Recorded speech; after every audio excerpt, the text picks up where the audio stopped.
بسم الله الرحمن الرحيم أفلم يهد لهم كم أهلكنا قبلهم من القرون يمشون في مساكنهم إن في ذلك لآيات لأولي النهى ولولا كلمة سبقت من ربك لكان لزاما وأجل مسمى.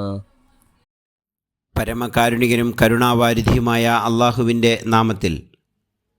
ഇവർക്ക് മുമ്പ് എത്രയോ തലമുറകളെ നാം നിശേഷം നശിപ്പിച്ചിട്ടുണ്ട്.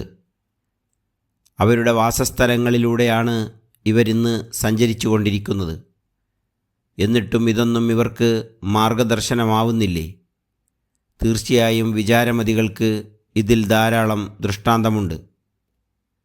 നിന്റെ നാഥനിൽ നിന്നുള്ള തീരുമാന വിളംബരം നേരത്തെ ഉണ്ടാവുകയും അതിന് കാലാവധി നിശ്ചയിക്കുകയും ചെയ്തിട്ടുണ്ടായിരുന്നില്ലെങ്കിൽ ഇവർക്കും ശിക്ഷ അനിവാര്യമാകുമായിരുന്നു. സൂറത്തു ത്വാഹ 128-129 ആയത്തുകൾ.